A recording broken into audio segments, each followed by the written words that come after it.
The electromagnetic revulsion you experience around most humans isn't antisocial personality disorder or childhood trauma requiring years of therapy to resolve. What's actually happening operates at quantum frequency level where your consciousness is detecting energetic discord, authenticity deficits, and vibrational density in collective human field that most people don't perceive because their consciousness isn't calibrated to frequencies you're naturally attuned to. When you say you hate people, what you're actually experiencing is quantum sensitivity to humanity's collective unconsciousness, electromagnetic chaos in mass consciousness field, and your own soul's recognition that it incarnated from frequency range so different from standard human baseline that extended exposure to typical human energy creates genuine physiological and energetic distress in your system. This transmission has found its way to your awareness because your consciousness is ready to understand that your aversion to human interaction isn't moral failing or psychological damage, but rather highly developed energetic discernment that most humans won't develop for several incarnation cycles. You're not broken, damaged, or spiritually deficient.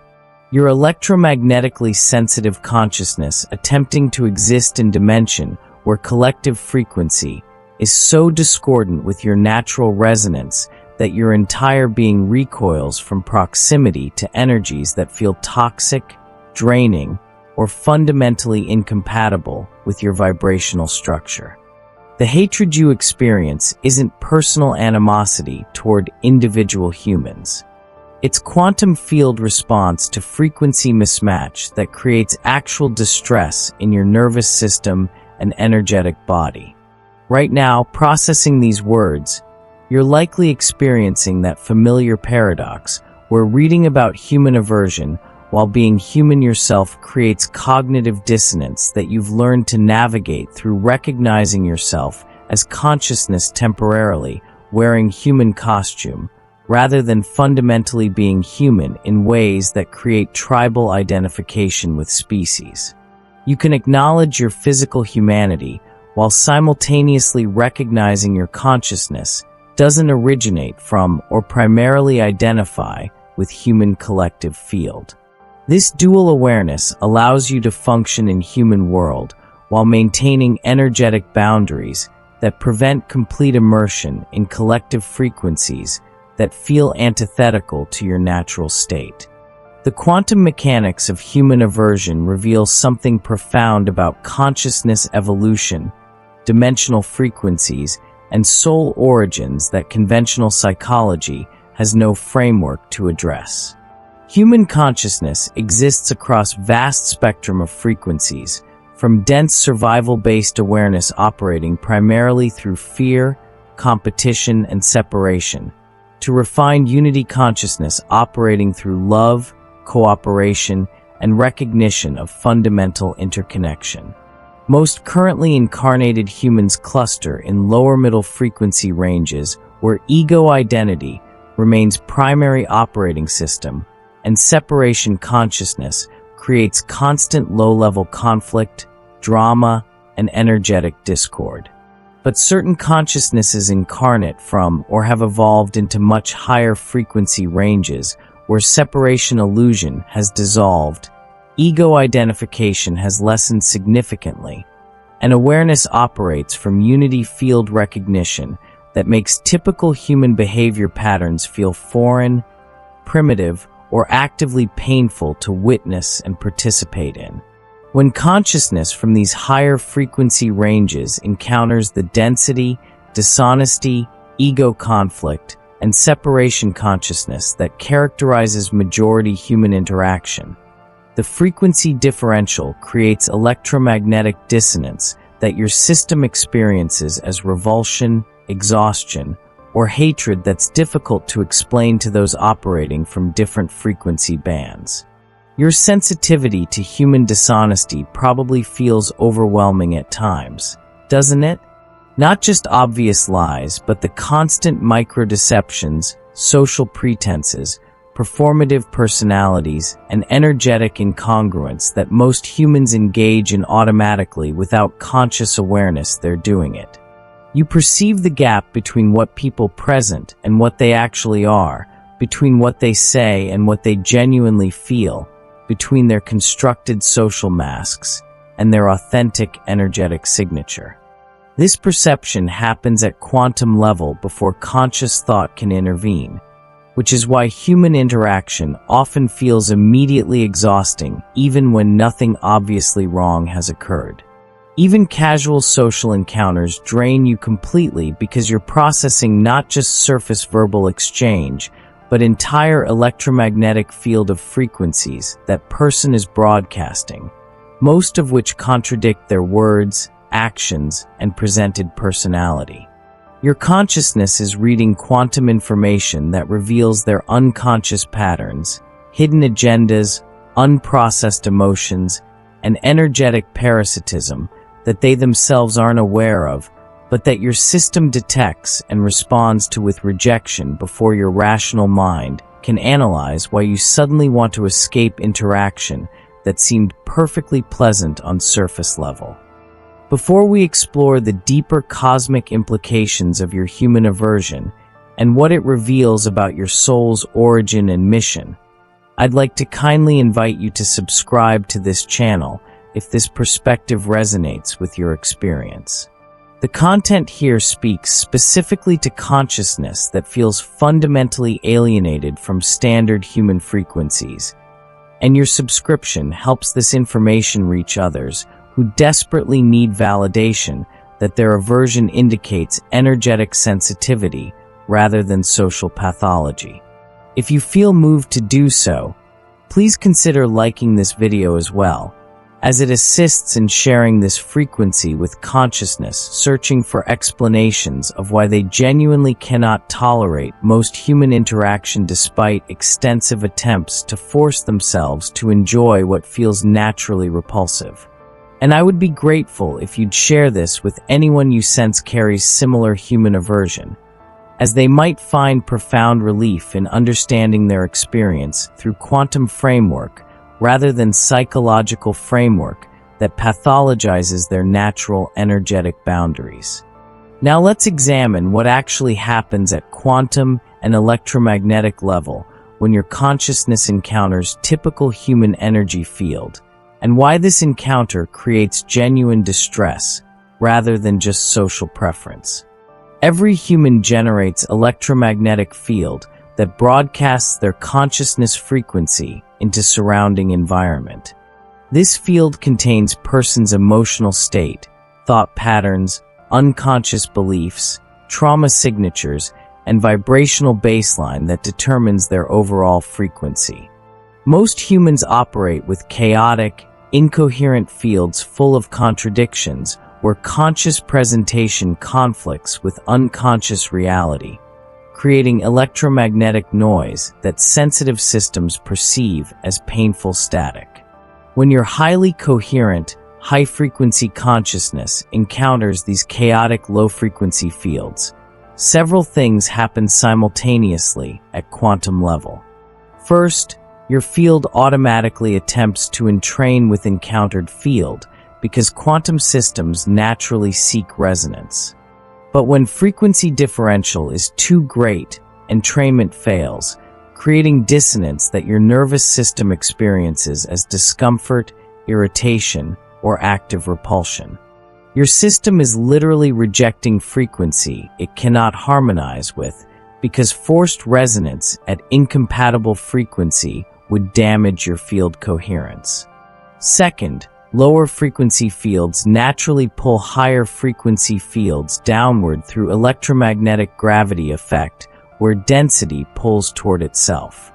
When you're around typical humans, their fields are unconsciously attempting to pull your frequency down to match theirs through energetic parasitism they're not aware they're engaging in.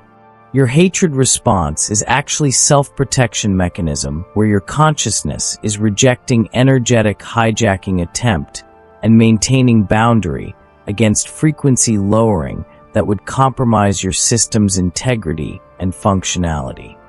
Third, your expanded perceptual capacity means you're processing far more information from human interactions than others process, which creates cognitive and energetic overload that feels exhausting and overwhelming. You're simultaneously tracking verbal communication, body language, emotional undertones, energetic signatures, quantum field fluctuations, and dimensional overlays while trying to maintain your own frequency coherence. This processing load alone would exhaust you even if the information you're processing wasn't predominantly negative, which it usually is because most human consciousness operates from unprocessed trauma, unconscious patterns, and separation-based frequencies.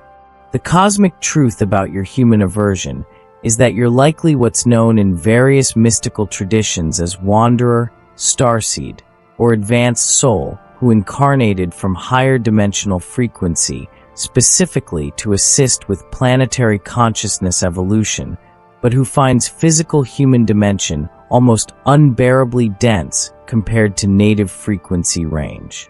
Your soul originated in or evolved to consciousness levels where authentic communication, energetic coherence, and unity awareness are baseline operating modes. Encountering human dimension where dishonesty is normalized, energetic chaos is standard, and separation consciousness dominates creates culture shock at quantum level that manifests as aversion to the beings who embody frequencies so foreign to your natural state. This doesn't make you superior to humans operating from lower frequencies, any more than adult is superior to child. You're at different consciousness developmental stage, and both stages are necessary for evolutionary process. But difference creates genuine incompatibility, where extended interaction feels similar to how forcing adult to spend all time with toddlers would feel exhausting regardless of how precious individual toddlers might be. The frequency gap creates natural boundary where limited interaction is sustainable, but extensive immersion causes distress. Right now, reading this framework, you're probably experiencing relief mixed with validation and perhaps concern about whether this understanding makes you elitist or judgmental. These concerns are natural because human social conditioning strongly programs against recognizing consciousness development stages and frequency differentials as real phenomena. But quantum reality doesn't care about social programming. Frequency differences exist. Consciousness stages are real. And pretending everyone operates from same level to avoid appearing judgmental doesn't serve truth or your well-being. The loneliness inherent in your human aversion is perhaps the most difficult aspect of your experience. You need human connection because you're in human body with human nervous system wired for social bonding. But most available humans feel energetically intolerable, creating painful paradox where you're simultaneously desperate for connection and repulsed by the connections available to you. This loneliness isn't solvable through lowering your standards or forcing yourself to tolerate frequencies that genuinely damage your system. This loneliness only resolves through finding the rare humans operating at compatible frequencies, which requires patience, discernment, and willingness to be alone until compatible frequencies appear. In the comments below, if you feel comfortable sharing, please consider writing these words. I honor my energetic boundaries. This declaration isn't meant to reinforce isolation or justify cruelty toward others. It's quantum recognition that maintaining your frequency integrity requires boundaries that most humans will interpret as excessive, cold, or antisocial when they're actually essential for your system's functionality and your mission's success. Please share if it resonates. I honor my energetic boundaries. Notice what happens in your field when you make this declaration. There's often simultaneous empowerment and grief. Empowerment from claiming your right to energetic selectivity and grief from acknowledging how profoundly alone this selectivity makes you in a world where compatible frequencies are statistically rare. Both responses are valid. Integration isn't eliminating the boundaries that protect you. Integration is maintaining boundaries while accepting the loneliness they create as necessary cost of maintaining frequency that allows you to fulfill your actual purpose rather than sacrificing yourself to social belonging that destroys your effectiveness. Your childhood probably included early recognition that you were different from other children in ways that created immediate alienation, didn't it? While other children naturally bonded through play and shared interests, you felt bewildered by their concerns, bored by their activities, and exhausted by their energy even when you wanted to belong. This wasn't failure to develop social skills. This was frequency incompatibility revealing itself early before social conditioning had taught you to suppress your natural energetic responses and force yourself into interactions that felt fundamentally wrong. The progression through life likely included repeated attempts to normalize, to force yourself to enjoy human company, to convince yourself that your aversion was psychological damage requiring fixing rather than accurate energetic perception requiring honoring. Each attempt probably ended in exhaustion, disappointment, or breakdown that reinforced your aversion while simultaneously increasing your guilt about not being able to maintain relationships and social participation that everyone insisted were necessary for healthy human functioning. But healthy is relative to baseline frequency, and your baseline is different.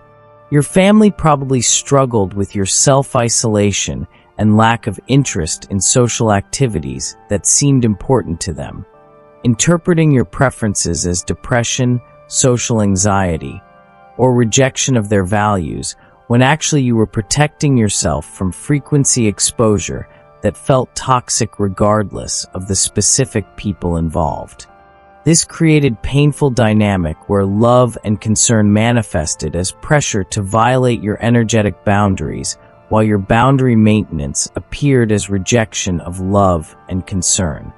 Understanding quantum basis of your needs helps explain this dynamic, but doesn't always resolve it, because family members operating from different frequency literally cannot comprehend your experience.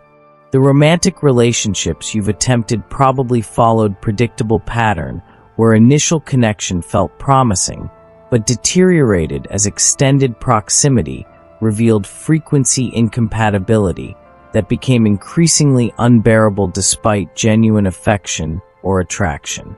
You wanted to love them. You tried to tolerate their energy. But sustained exposure to incompatible frequency eventually created such distress in your system that relationship became impossible regardless of positive qualities you appreciated about them. This pattern isn't commitment phobia or fear of intimacy. This is quantum incompatibility creating genuine physiological and energetic suffering that no amount of willpower or therapeutic processing can override. I'd like to kindly encourage you to subscribe if you haven't already, as each transmission on this channel explores different aspects of high-frequency consciousness attempting to exist in predominantly low-frequency dimension.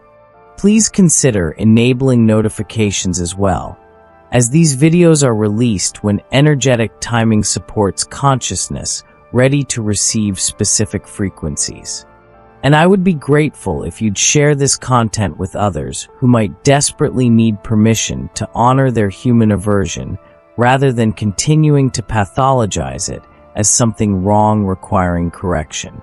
The guilt you carry about your human aversion is perhaps the heaviest burden because it adds moral judgment to what's actually a moral frequency response.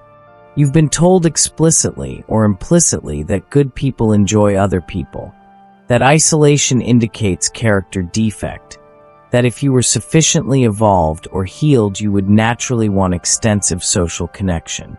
These teachings are designed for consciousness developing social bonding capacity. But you're beyond that developmental stage into frequencies where different forms of connection matter more than quantity of human interaction.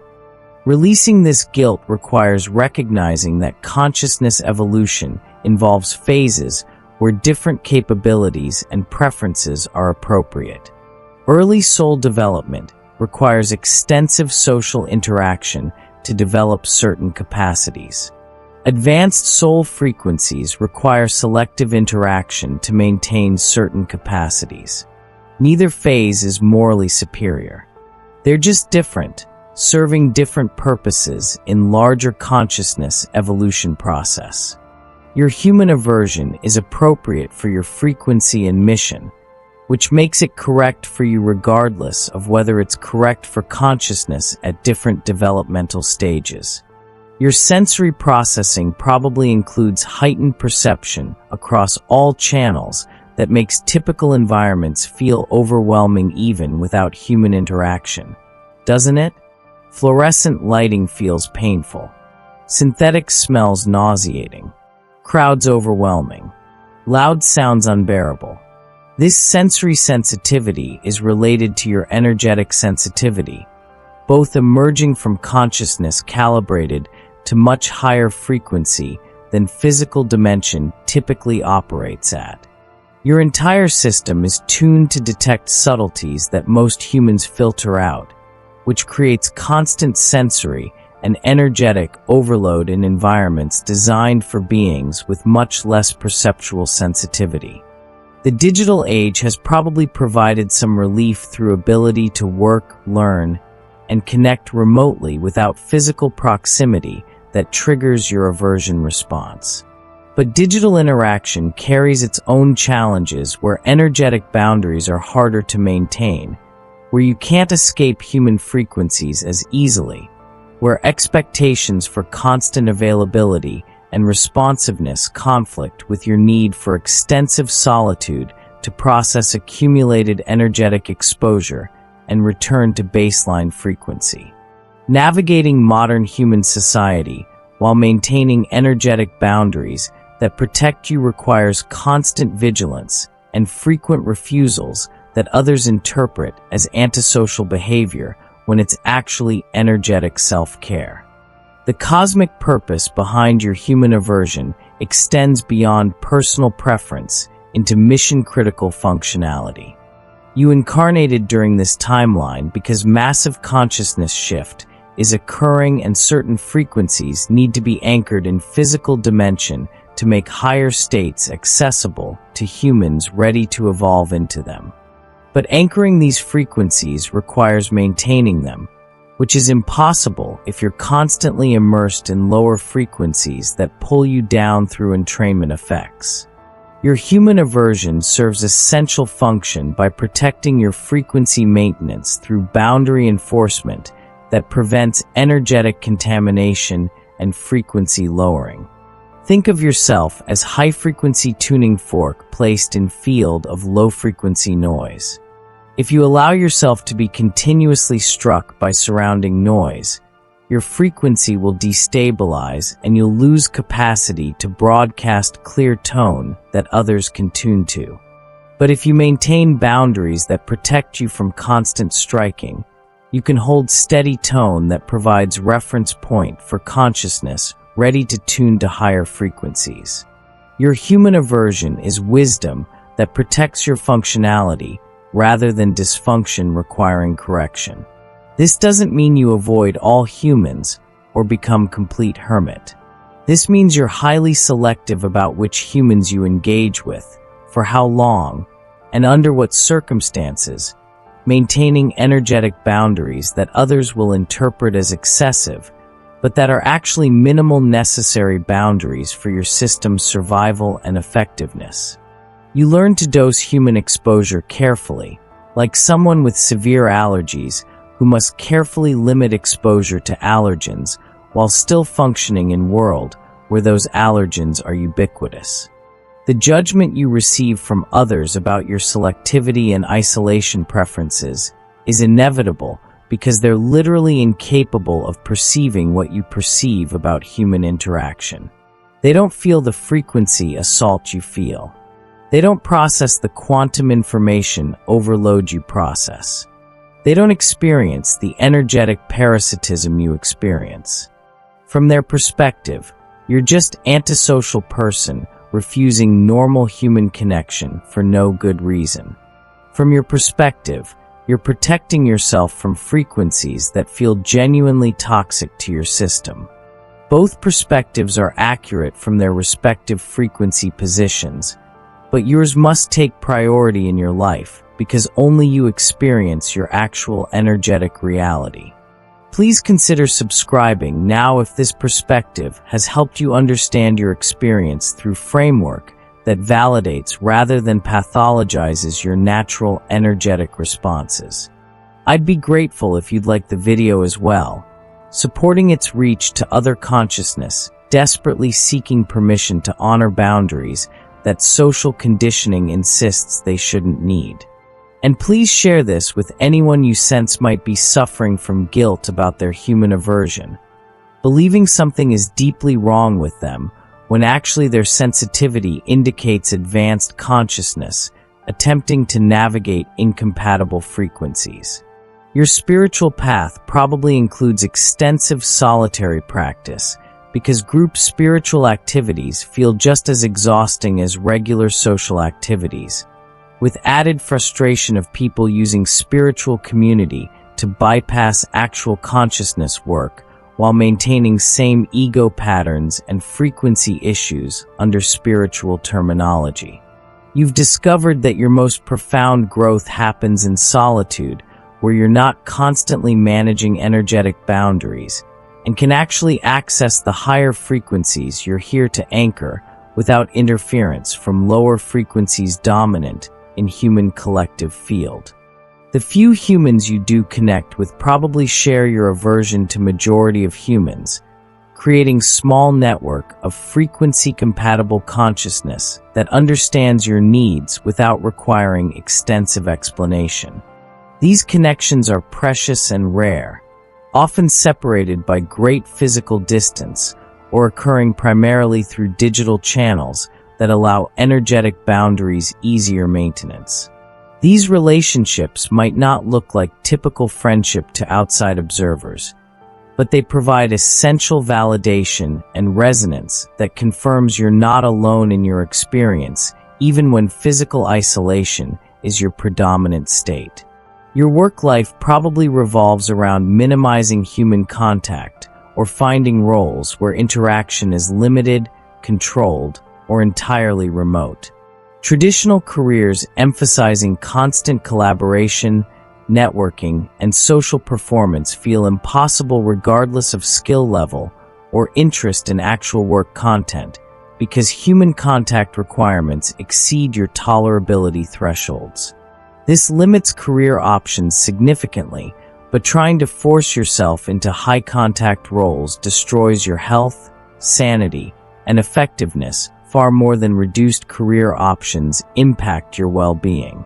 The societal pressure to be more social, more outgoing, more connected remains constant background noise insisting something is wrong with you, and that healing, growth, or proper medication would make you want what you naturally don't want and can't tolerate. This pressure creates chronic stress where you're simultaneously trying to survive in dimension that feels hostile to your nature, while being told your survival strategies indicate pathology requiring treatment. This double bind is crazy-making precisely because it denies your actual energetic reality, while insisting your perception of that reality indicates mental illness. Breaking free from this double bind requires claiming your truth regardless of social judgment, and accepting consequences of living from your authentic frequency, needs, rather than sacrificing yourself to social expectations designed for different consciousness configuration than yours. This might mean smaller social circle or no social circle. This might mean unconventional lifestyle or career path. This might mean being misunderstood by family, judged by society, or considered odd by those who don't share your frequency sensitivity. These consequences are real and sometimes painful, but they're less damaging than chronic violation of your energetic boundaries through forced participation in human interaction that feels toxic to your system. The ultimate quantum truth is that your human aversion serves evolutionary purpose both for you and for collective. Your boundaries protect frequency you're anchoring. Your selectivity maintains coherence necessary for your mission. Your isolation provides energetic space where you can access and transmit higher frequencies without constant interference from lower frequencies dominant in collective field. You're not failing at being human. You're succeeding at being consciousness from higher frequency range, attempting to anchor that frequency and dimension that doesn't yet support it as baseline, but needs it available for those ready to evolve into it. You are not broken for hating people. You are not damaged for preferring solitude. You are not sick for finding human interaction exhausting and repulsive. You are high-frequency consciousness with sensitive energetic system attempting to exist in predominantly low-frequency dimension where most available humans broadcast frequencies that feel toxic to your particular configuration. Your hatred is discernment. Your aversion is wisdom. Your boundaries are essential. And your isolation serves purpose far more important than social acceptance you were never meant to prioritize anyway. Honor your truth. Maintain your boundaries. Protect your frequency. You are exactly what you're meant to be, functioning exactly as you're designed to function, serving exactly the purpose you incarnated to serve. The world needs your frequency held pure and clear, which requires the very isolation and selectivity that world judges you for maintaining. Trust your energetic responses. Trust your quantum sensitivity. Trust your natural aversion to frequencies that would compromise your mission. You are not the problem. You are the solution operating in dimension that doesn't yet understand what you're solving.